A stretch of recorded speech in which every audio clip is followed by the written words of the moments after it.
it's Danny Glover, Fight Fan TV Live. Welcome to the Fight Fan TV Takedown.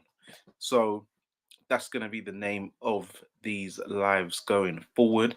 What I do need to do, I need to lock in a specific regular time for you guys, because I know I just post some sporadic times. Sometimes even the neutral corner shows, they drop at any given day. I need an allotted time to let you guys know and get more organized. So going forward, that is something that I will improve on. It's not something even anybody's even said. It's just something that I've taken note of myself, because I notice other channels, they have allotted times, man, because you guys have there's a lot of content creators, good content creators out there. You can't just, at the drop of a whim, I've got to show, I've got to let you guys know that what's coming up, and yeah, I've got to give you more structure and organization. So I will do that, and Lex will also be doing that as well. So yeah, but welcome. So yeah, there's been a lot going on this week. Oh, by the way, the next episode of the Neutral Corner will be dropping on I'll do that tomorrow for you guys. That will be Courtney Bennett. So that will be dropping on Bank Holiday Monday for you guys. I'm working tonight, so after the show, so I'm only going to have an hour because I've got to do some bodyguard duties straight after this. So after that, I will be going off to bodyguard duties. But when I wake up, I will upload it. So expect that in the early afternoon, probably about 1. And then yeah, got some more guests coming on in the near future, well, very soon. So yeah, look out for those other episodes of the Neutral Corner coming up. Shout out to the sponsor, Treasure Boxing Club, Ashley Fftv, big up. Obviously I've got my TMT hat as well, but this is separate. I got this on the TMT website years ago, but as we all know, Ashley Fftv was part of the TMT, and obviously reps Britain as well. So good little combo, but it wasn't even planned actually. This is just going underneath the hoodie I'm going to be wearing later on. But yeah, enough about that. Yeah, let's get into the takedown. So my takes on what transpired over this week in boxing, and other news in general. So I've put down things that I'd like to talk about. I can't get through everything because I've only got like about an hour or under. So yeah, first things first, welcome everybody. Shout out to Pugilist Tony. Shout out to you. Thank you very much. Hope all's well, brother. So yeah, we start off in Japan. So with the Japan card, we had Shinshiro Taraji. 1 second. So it's been a mad one as well, yeah. During last week, the hot water went. To get the boiler man out, it was all a madness. Now my little one, he's just got chicken pox, so he's got the high temperature and all that type of stuff, crying a lot, but he's pulling through. And it's funny, he just popped up straight after did a training session with him on Good Friday, and then bam, it's just popped up straight afterwards. I don't know if that brought it out or what, but yeah, man, it was a mad one. But yeah, let's talk about the Japan card that was on Ken Shiraji. That was yesterday afternoon, funny enough. So yeah, that was a good one. Well, it started off in the morning. I was so big up to Tony Pugilist. He was asking about it, and then we all like tuned in. Me, Tony Pugilist, Base the Kid, and some other guys and stuff. So yeah, that was a good card. So let's go with some of the bouts that the main ones that we managed to watch. So there was Jin Saki. Yep. So he that was his that was yeah, he was 13 1-1, and he knocked out a guy I've never heard of called Kiti Obara. So yeah, that was a big boy knockout though. The way he threw like this winging hook, and he just laid him out. That was a knockout of the year contender, because that was a big hook early on in the card. To be fair, I didn't get to watch all of that fight because I was trying to find the channel, because I went through. I knew it was on the zone. Well, I got told it was on the zone, so I went through my normal the zone, couldn't find it. Then I went through the zone Canada, couldn't find it. Went through the zone Italy, couldn't find it. Then who is it? Someone told me it was either Pugilist or Base the Kid, who told me it was on the zone Spain. So I had to go through. I had to go through something. I had to some Spanish channels, and I managed to find it. So I only just caught like the ending of that one. But yeah, that was a good knockout. That was a good knockout from him. Um, Takuma Inui, who we know is Naoya Inui's brother. You know, normally he always kind of gets the brunt end. You know, normally gets on his brother's cards, or he does like undercards of other people. Um, and yeah, it was good for him to finally um, get his world title. You know, his brother's been cleaned up, you know, pound for pounder, and he's gone for the WBA World Bantamweight title, a title that his brother vacated. Um, he was fighting Liborio Solis, and yeah, he boxed very well. It was some people feel that the scorecards was closer than they was. Um, I thought it was about right. It was, you know, it was a decent performance. He boxed well, good counters. He looks exactly like his brother facially. I've seen him fight a few times, but he's even got the haircut going on as well. But I was very proud of him, and the way his brother awarded him the belt afterwards, that was very nice. That was very touching. So, you know, he's finally stepped out his brother's shadow. He's got his own world title belt, because normally, you know, when the brother, they normally never is, you know, like the Hatton brothers, Ricky Hatton, Matthew Hatton, um, and then yeah, normally they don't, even sons. They never get their own world title, you know, to put on their mantelpiece. So it's good that he's finally got it. And yeah, I was wondering, you know, looking at him in general, I didn't think like a couple of years ago, I didn't think he would be a world champion, but he's improved, and yeah, man, he's done his thing. So well done to him, man. Can't knock him. Kiko Martinez lost to Rhea Abbey. I missed that fight completely. I haven't even watched any highlights or anything of that. I haven't had time, but he lost on UD, so that mashed up my accumulator.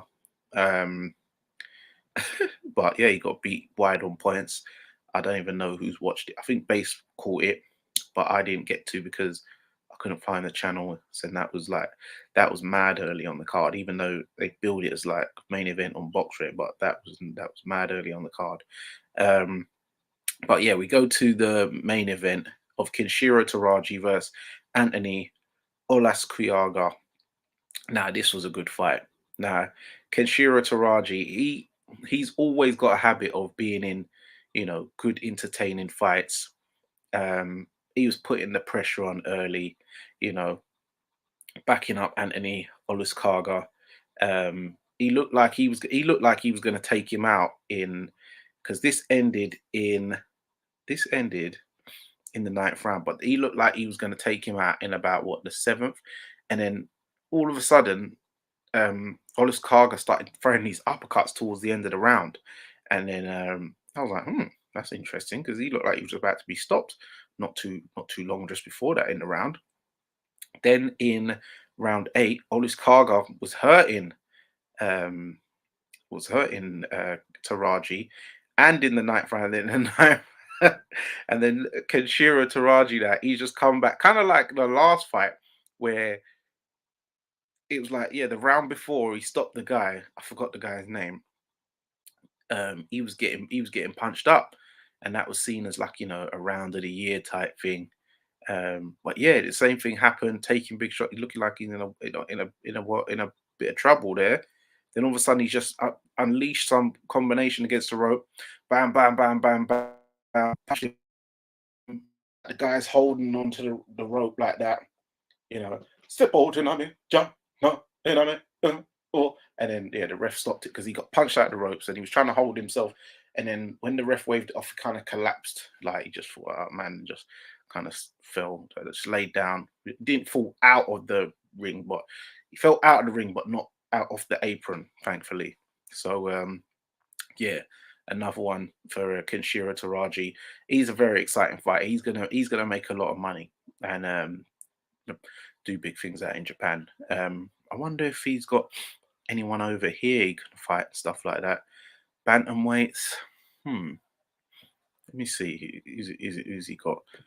No, he's not even a bantamweight. What am I talking about? He's a light flyweight. Light fly.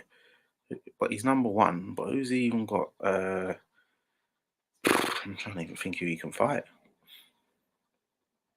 I don't even know none of these names. Or Esteban Bermudez, but he's like number 12. There's no Brits. There's no Brits in sight. No Brits in sight. Yeah, there's no Brits. There's no Brits around here. He's got another Japanese guy, Masamichi Yabuki. Japan's doing quite well. They've got Jonathan Gonzalez. They've got Reggie Suganov from Philippines. Daniel Matalon from Cuba. Not heard of him, but he's 13, 0 and 2, 35 years old though. That's old for a light fly. But yeah, I don't really know the names of these light fly guys, apart from one, but he's not even ranked very high. Um,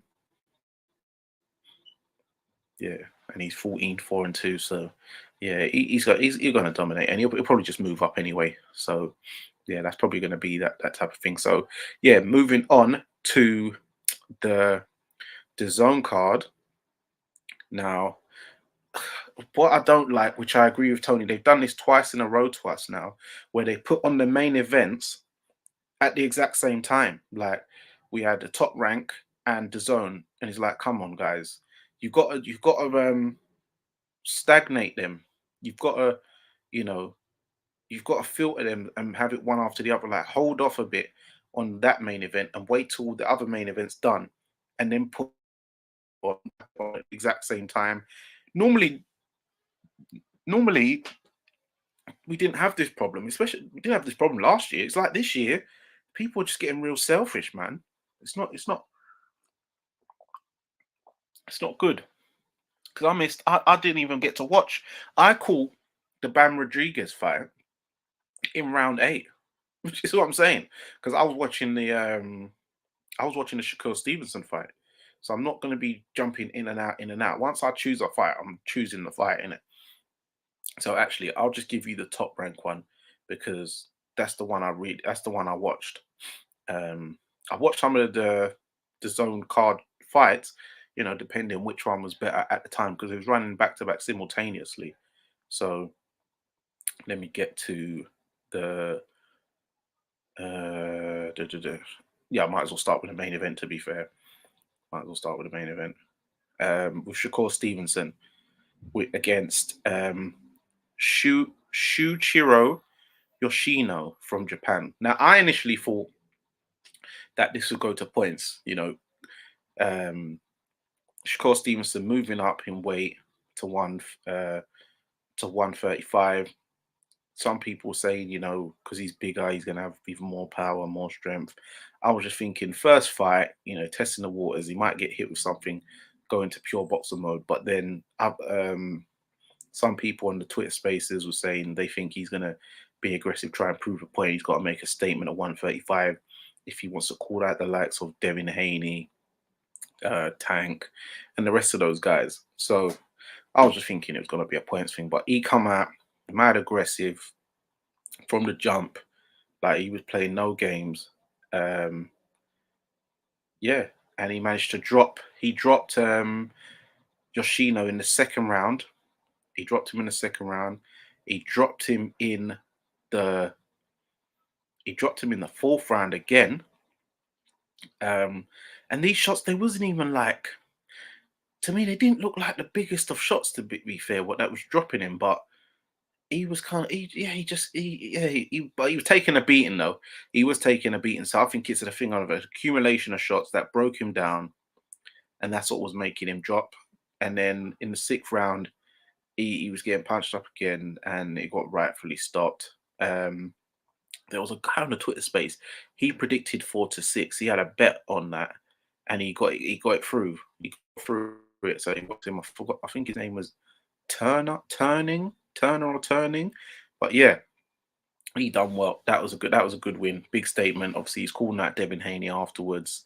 Yeah, and we'll see where he goes from there. I'm sure he will get elevated to get a title shot soon. Hold on. Got a comment. Yep, big up Tony, man. Love every time. Who else was on the card? We had Keyshawn Davis versus Anthony Yigit. That was a very good performance. That was a good build up to the fight at the press conference when he was like, "Can you dig it, Yigit?" Yeah, so that was good. He's got some attitude, even when Gerard Anderson was doing his face off against George Arias. He was like just talking a lot of smack. And he's small. I could spar him. Even Gerard Anderson's just like saying, "Oh, shut up, man. I'm trying to concentrate on my face off." So that was good. But yeah, he come out. He you can definitely see he's got that Omaha, Nebraska style. You can definitely see that he gets trained by what's his name? Oh, the big, the big, massive guy. Terence Crawford's coach, Bo Mack. So yeah, you can definitely see that with the style. Even the way his face, his hair looks, it's kind of Denzel Bentley-ish, but yeah, he was using a lot of good straight shots. Then he started to hold on, yeah, Bo Mack. Then he started to get on the inside. He showed a lot of good chin, a lot of grit, determination, but he was getting marked up, swollen, battered. You know, he got dropped with a big body shot as he come inside. He slipped underneath a shot of Yigit. Boom! He hit him with one before, which kind of hurt him. Yigit looked to the ref. I remember he looked at the ref like it was some kind of low blow or hit on the break, and the commentator was like, "You got to protect yourself at all times." And he backed up, started getting hit again. But then he tried to throw a shot. What's it? Keyshawn slipped underneath, boom, right in the solar plexus. Down went Yigit, and that was it at the end of the round actually, and that kind of saved him. That got him through the round. And then I was thinking, could the corner stop it? You know, he's probably a man who's going to demand it not be stopped. And then round 9, they come out more of the same really. Keyshawn Davis teeing off, hit him with a combination. It didn't actually even move Yigit, to be fair. His feet were planted. He didn't move back, but it was a thing of where the ref had seen, he'd seen enough. He'd seen enough. It was one-way traffic. He was never going to come back from it, and it just started. It was just pasted mode in it. So the ref just rightly stopped it. There was a couple of mad stoppages yesterday, though. There was one in particular by that Ramon. Well, actually, I don't think it was mad. The people online was protesting. I remember this yesterday. Actually, people were protesting online on Twitter, but I thought it was fair. That fight. Let me remind myself what fight it was actually. This was.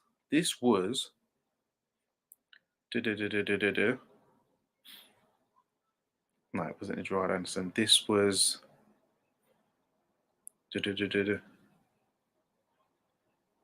Yeah, this was. Yeah, this was Thomas Matisse versus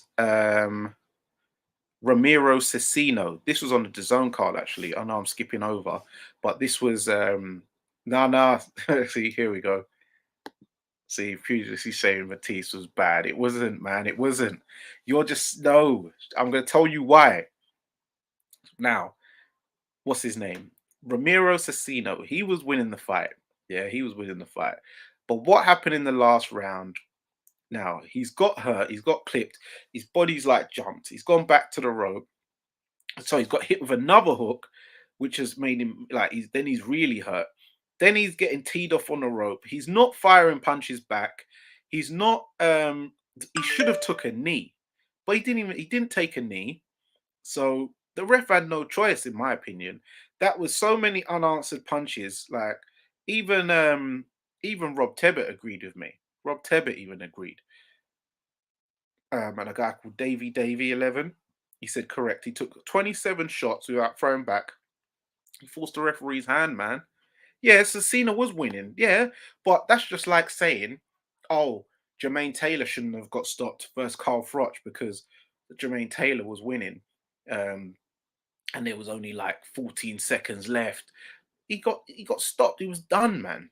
Cecina was winning handedly, and he was never. He was, and maybe he wasn't finished like Jermaine Taylor was, yeah. But there was a minute and a half to go. It weren't like it was 10 seconds or 20 seconds left. It was 90 seconds left, and he's not thrown back. And and he was hurt. And he wasn't thrown back. He didn't even try to throw like a little jab back. What he should have done, he should have took a knee, and that would have spared him some time. And then he could have danced around a bit and survived and got the W easily. But sometimes people's pride, or when they are troubled, when they are hurt, they're not thinking straight on what they should do next. Do you know what I mean? He was getting hit clean, and it was unanswered. So I thought it was fair, but that was a controversial stoppage nonetheless. Um, that most people think it was a bad stoppage, but I'm on the side of that. I thought that he forced the rest hand, and it's unfortunate. He should if he can get a rematch. I think he'll win the rematch. Uh, what's his name? Cecina. So yeah, man, it is what it is. But yeah, he just forced the rest hand at the end of the day. And that was in the final round. Another one in the final round stoppage was Damien Neba. I don't know how you pronounce the surname. It's Knyba. He was an Eastern European guy, and he was fighting Curtis Harper, who had some proper man boobs. Where he looked like a new school Tony Tubbs. That's who he looked like. He looked like a new school TNT Tony Tubbs. But Curtis Harper, he was doing good. He was landing some big hooks, but he was not in good shape.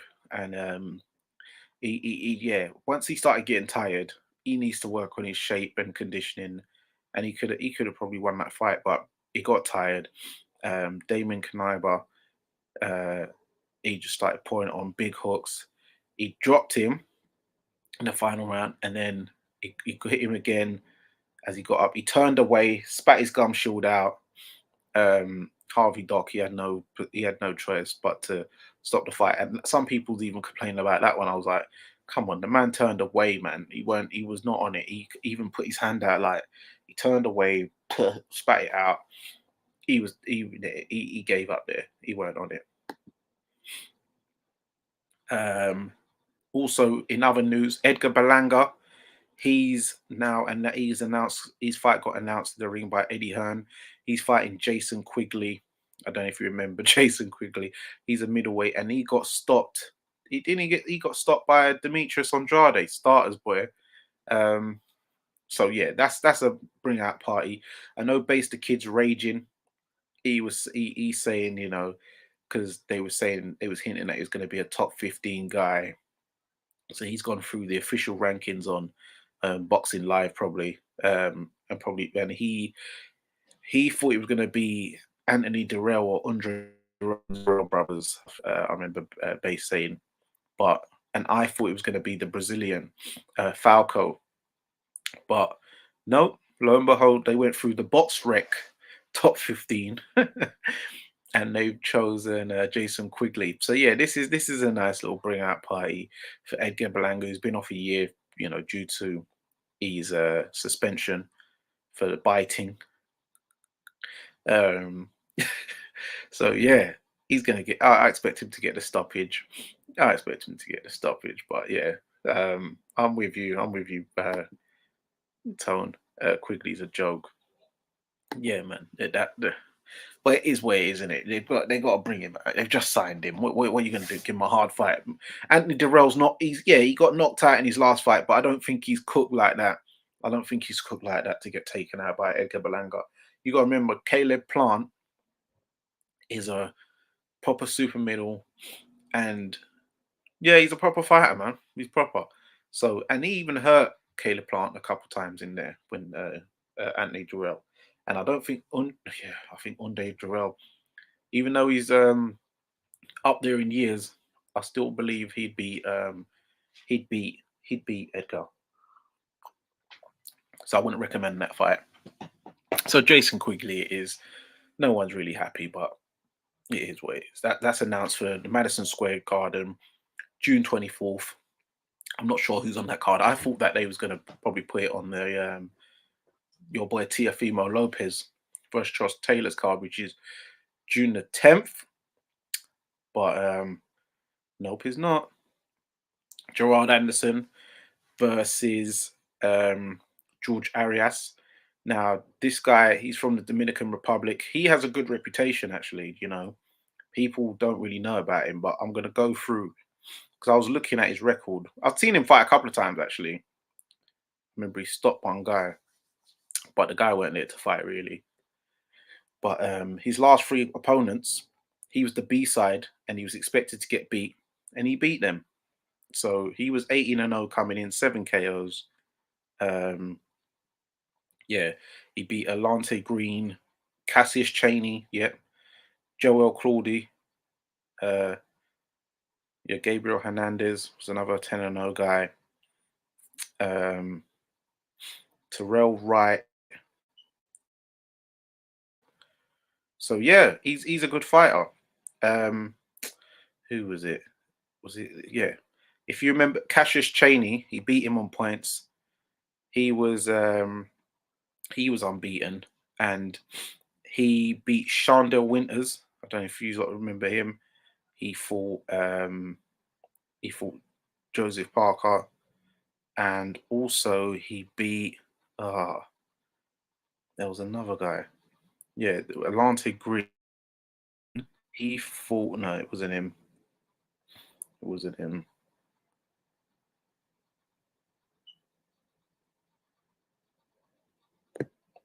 But also with George Arias, he's got a huge amateur pedigree as well. Actually, he boxed with Dominican Republic, and he fought some good names in the amateurs. To be fair, but I can't quite hold on.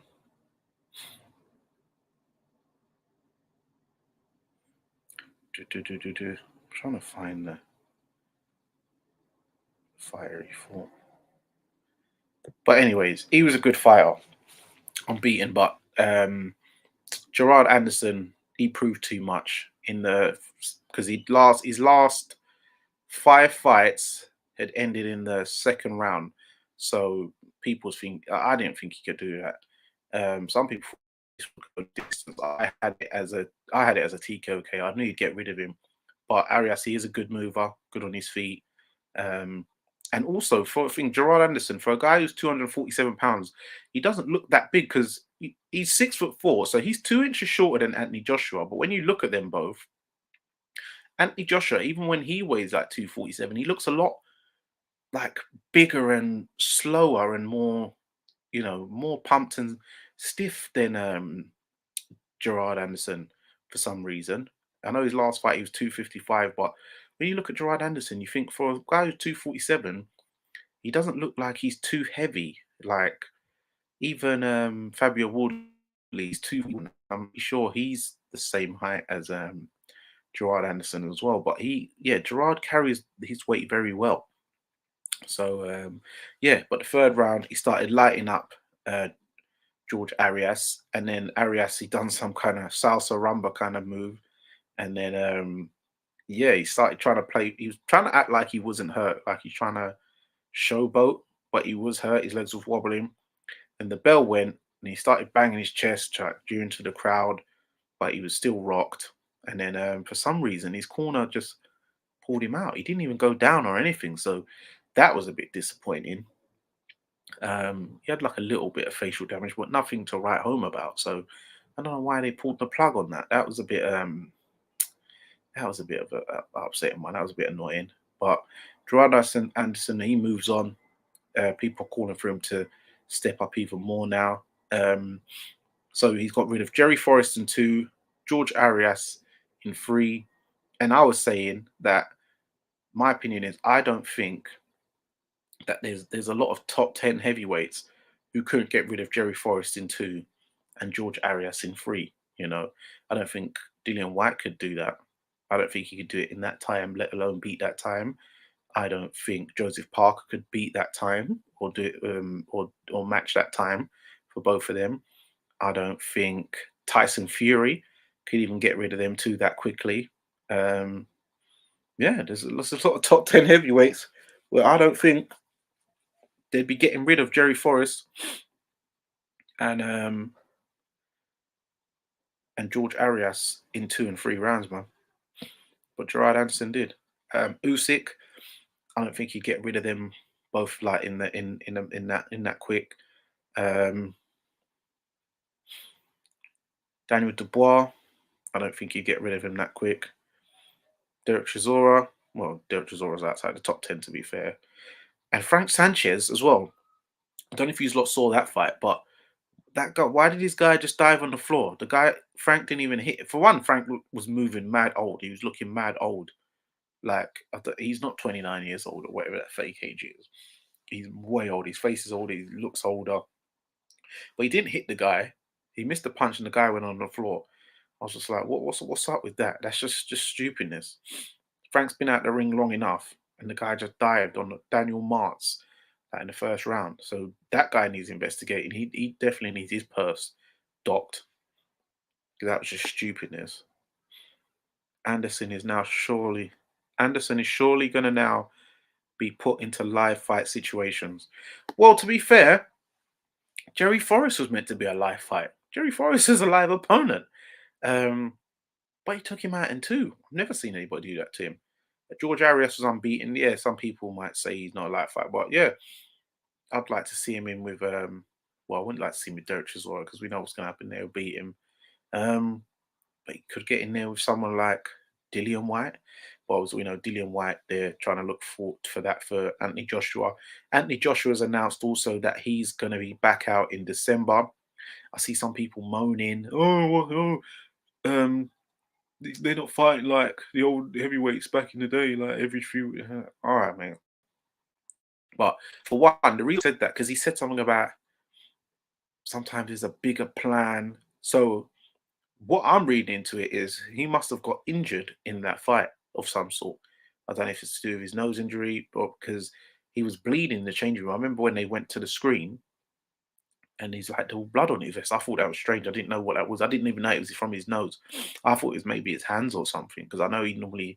I remember when he was on the Breakfast Club, his hands was always mashed up. So I don't know if he's a man when he gets angry, punches walls and stuff like that.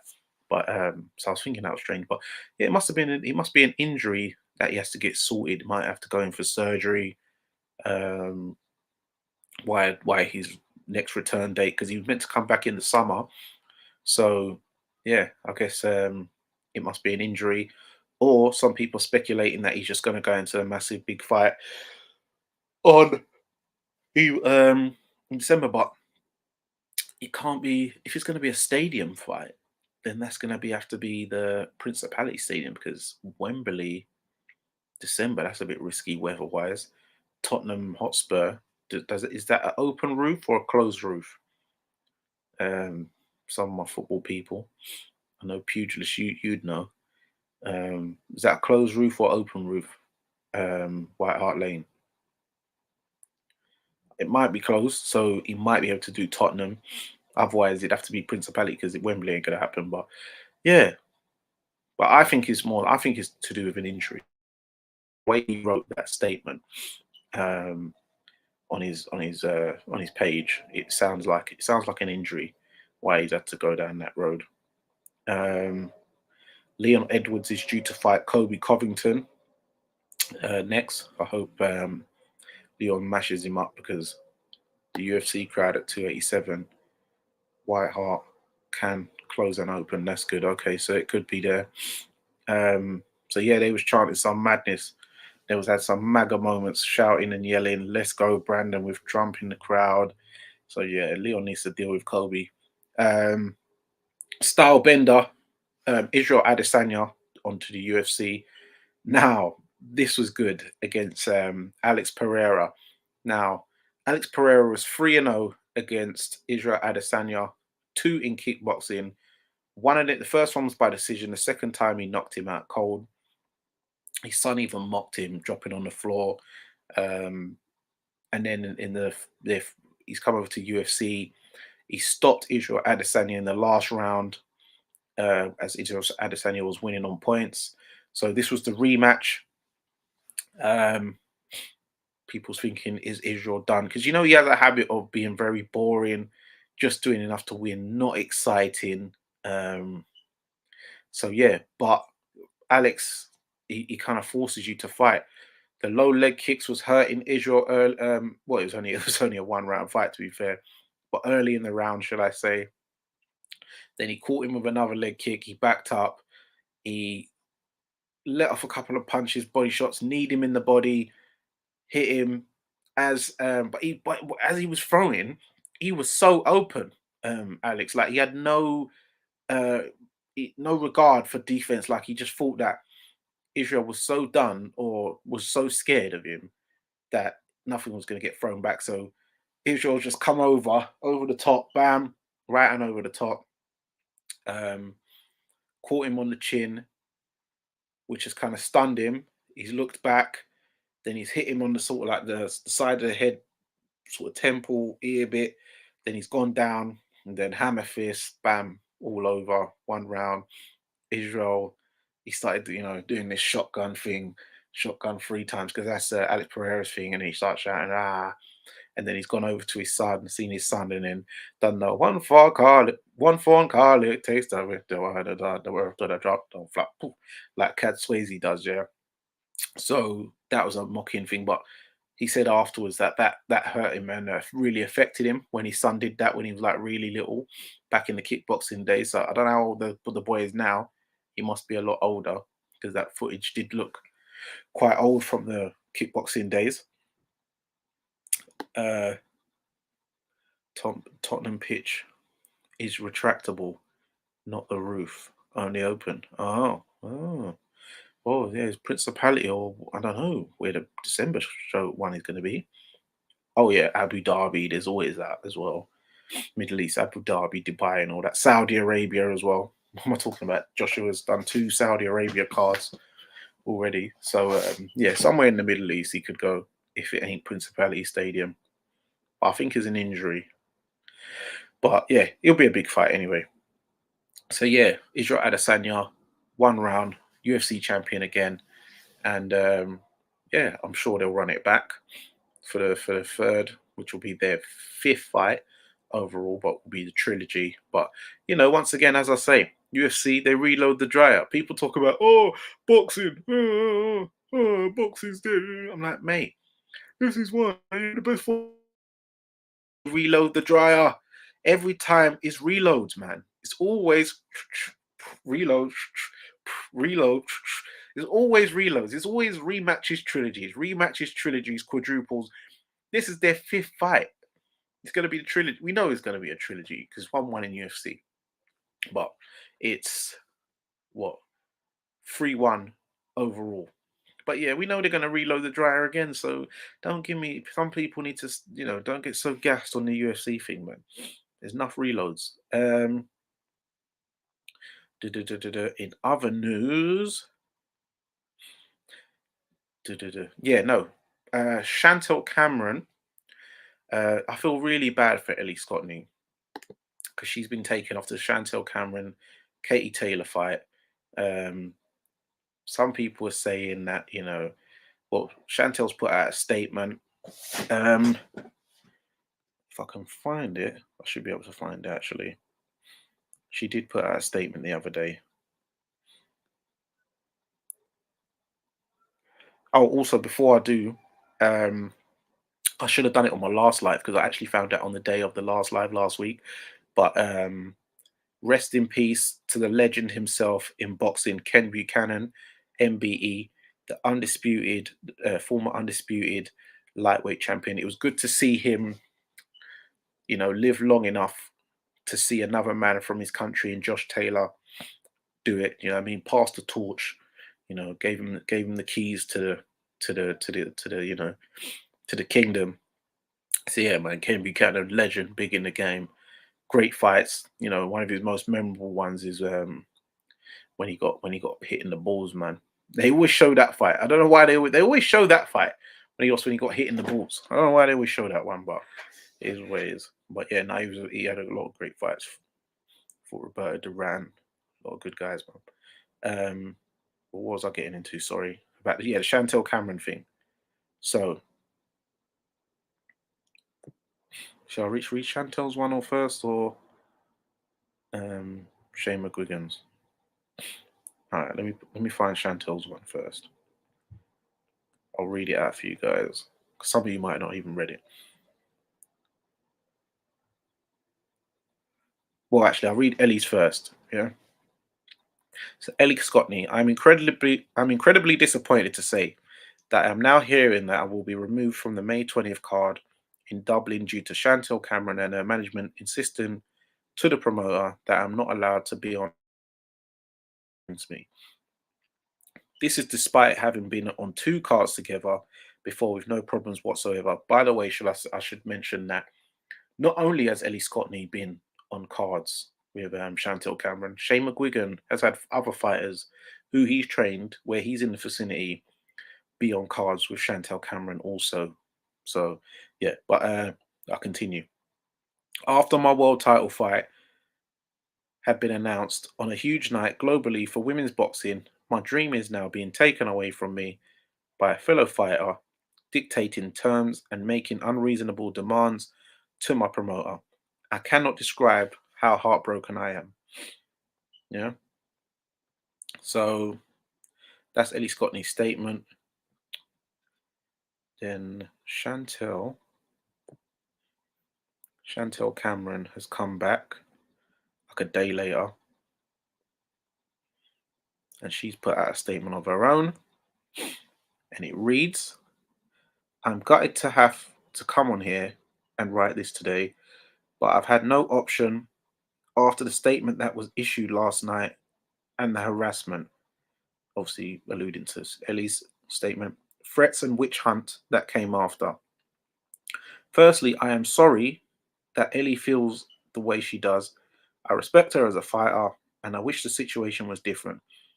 But as female fighters who always have to work harder to prove ourselves, I would have hoped that she would have understood the situation and how important our mental health is going into fights like these, especially as the away fighter in Dublin, where Katie is hailed as a national treasure.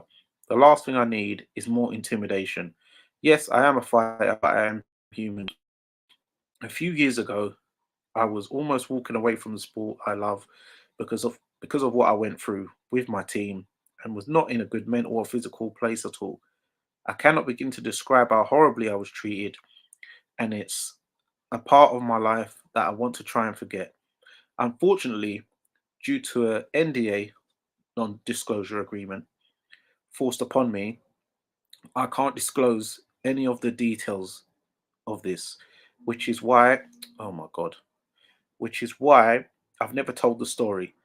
I have worked so hard since that point to put this behind me, to grow from it, to find my confidence again, to feel positive, to fall back in love with this amazing sport and surround myself with people that want to look after me.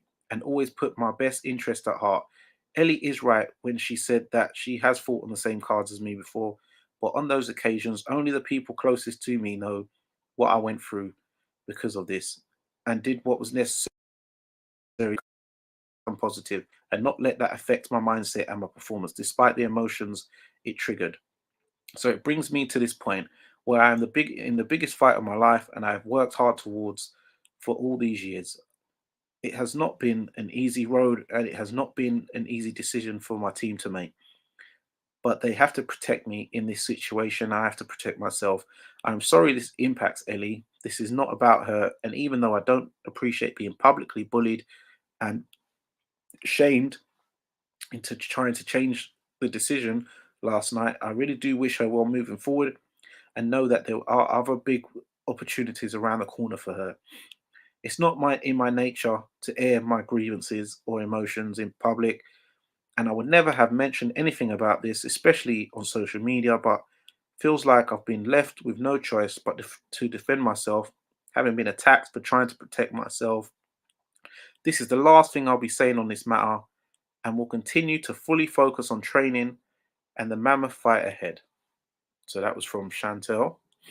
Then Shane McGuigan, he put out a statement afterwards as well. So I'm doing all this so you guys can, just get the some full, transparency and clarity. I'm so disappointed that Ellie is caught in the crossfire. This is by Shane, by the way, by the demands of Chantel's team, preventing Ellie's dream world title shot, previously announced on the homecoming card of her idol, i.e. Katie Taylor. I reject Chantel's suggestions about her treatment. We were sad to lose Chantel from our gym, and we've always wished her all the best at the time she left. In the same period as four other boxers who all joined the same organization, we did things through the correct channels. The British Boxing Board of Control had a hearing in relation to what she claimed and confirmed that Chantel had no justification for walking away from our management. I've never spoken about Chantel's situation, and I'm only doing it now because she repeated damaging and false accusations. Ellie and Chantel have fought on two cards before with no issues. We're confused that this is now being given as the reason to pull Ellie's fight off the card, and we suspect that other forces are involved with this, which is so unfair on Ellie. I would never do something to affect the mental health of any fighter. I have suffered immeasurable grief and sadness in my life and had my own mental health struggles. I will fight tooth and nail for my female fighters, and I am proud to currently train and manage two of the best in the world.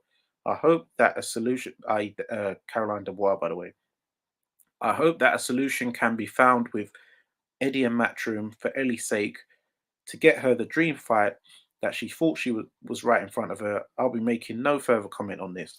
So yeah, so this is hold on. Oh no. Yeah. So this is on the back of that situation. Now, when you're talking about other forces, they're talking about you know, Chantel Cameron, who's been involved with, MTK. She's got Jamie Moore. We know that he's had a situation where he was shot. Um, and then there's another guy, forgot the Irish guy's name. Base the Kid mentioned his name the other day, but yeah, I knew there's him. And if you guys remember that on the documentary about a guy who has his first name is the same as my government first name. If you know, you know. In DK Donkey Kong. Um, yeah, but yeah, his first name is my first name. So if you know, you know. But he got testified against by Barry McGuigan, Cyclone, um, about some underworld activities. So especially it being held in Ireland, Northern Ireland, Ireland. There's that little thingy as well. Um, yeah, I think that there was something a bit more nefarious and going on there that was pushed to get Ellie, but not necessarily Ellie, but to get Shane McGuigan pushed off the card They could have had him in a separate hotel and made certain measures, which people have discussed on other videos. But yeah, they just didn't want Shane involved in the show really on the card, and unfortunately, Ellie's been caught in the crossfire of this, and she's having to lose out. But I think it is down to that. I see some people caping on Twitter. You know, these are the same people though who are on the books, shall we say? They're on the books. I ain't mad at you. I know you got to pay your mortgage, you got to pay your rent, you got to pay your bills, you got to pay your car notes, you got to pay that finance. I know, so it's all right. But yeah, man, I think it was one of them. I think it was one of them. I think it's to do with that. I think it's to do with um um the guy whose name is the same name as mine. Yeah, it's to do with that. It's to do with the Daniel guy. It's to do with Daniel, isn't it? Daniel. Yeah. Yeah. So yeah, you know, I think it's to do with that. I think there's something behind that. And that trainer guy, I forgot the guy's name. Is it Paddy or Patrick something? Forgot the name. Someone put it in the comments for me. Um, but yeah, also Amir Khan got busted.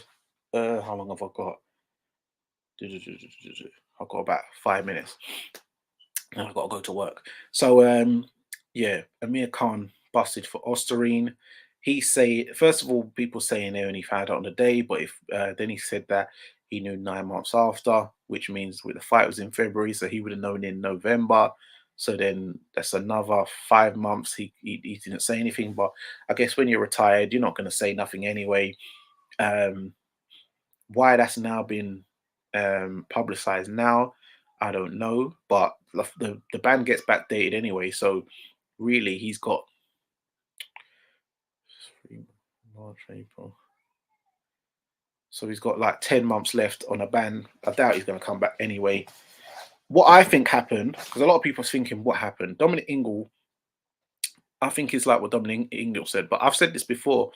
You see, with a lot of these fighters now, too many cooks spoil the broth. So when you're in these training camps, but I don't even think it was in the training camp.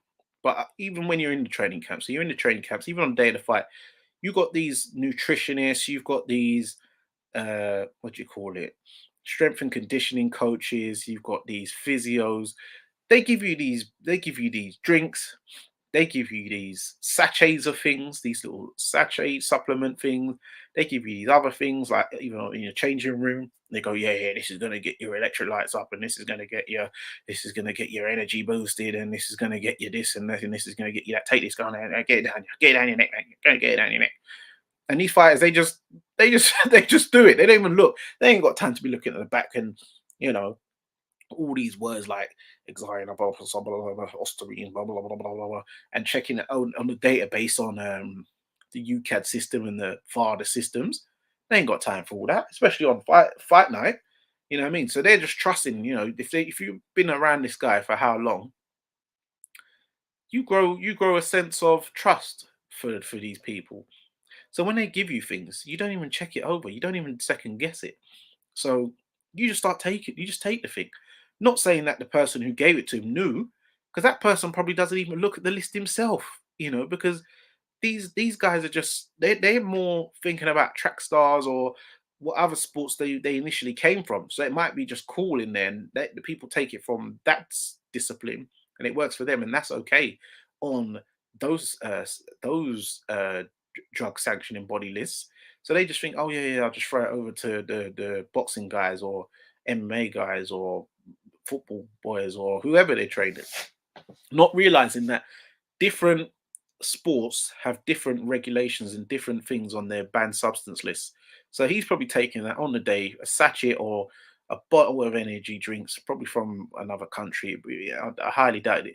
Well, it's not going to be Wild Hydrate or Lucasade Sport, is it? It's going to be one of these little new ones. Um, or a sachet. It's still the sachets I'm very suspicious about. But fighters, when you're in the changing room, if someone's giving you something, your S&C coach, your nutritionist, your physio, your this, your that, if you ain't sure about it, either have a laptop with you and look up the ingredients on the WADA list or VADA, UCAD, or whatever one you're getting tested by, or just say, no, no, I'm all right. Because even that little boost, you can just have like you just have some jelly babies or something like that, some glucose syrup, and you'd be good to go, man. You don't need all these little special brands like to get if you ain't that hyped for a fight and your adrenaline ain't pumping and you ain't trained hard enough, that little sachet is not going to save you on the night anyway. So it's all in your mind. So you don't really need to be doing that. You don't really need to be doing it. So if you ain't confident enough that you think you need this little sachet or this bottle of energy drink on fight night or straight after the weigh-in, then like you're already mentally beat. And Amir Khan took it, but you could see when he was walking to the ring because they caught him in the car park section, remember? And you could see he looked like he was walking. He looked like he was walking to the execution, mate. So he looked so unconfident anyway.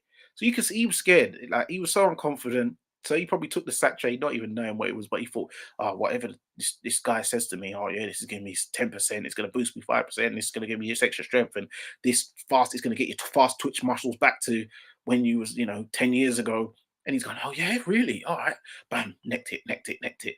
And Ostring was probably in one of them. So that's what I think happened. So it is what it is. Otherwise, he would have got caught during the random drug testing, which was put in place on the fight. And he was saying on a video on IFL that he hadn't been drug tested in it the whole times up to that point he did the interview. So he's wondering why that was.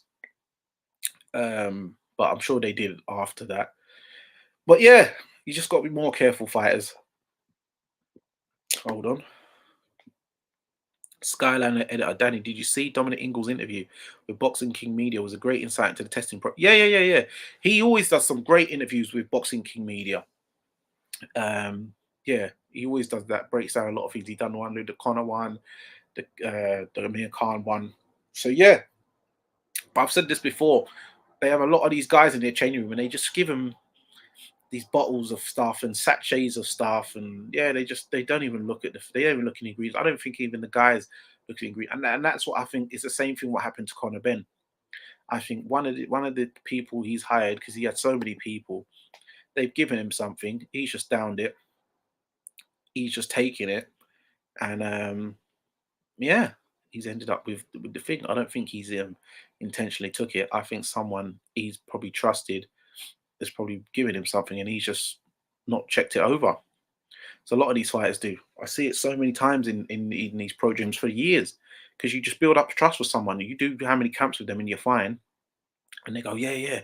Well, there's this new thing on the market. And try this, and I've done some research, and this works for this, and this works for that, and this is and such takes this, and Usain Bolt took this, and Shelly Ann Fraser Price took this, and you think, oh yeah, really, yeah, fast twitches, oh yeah.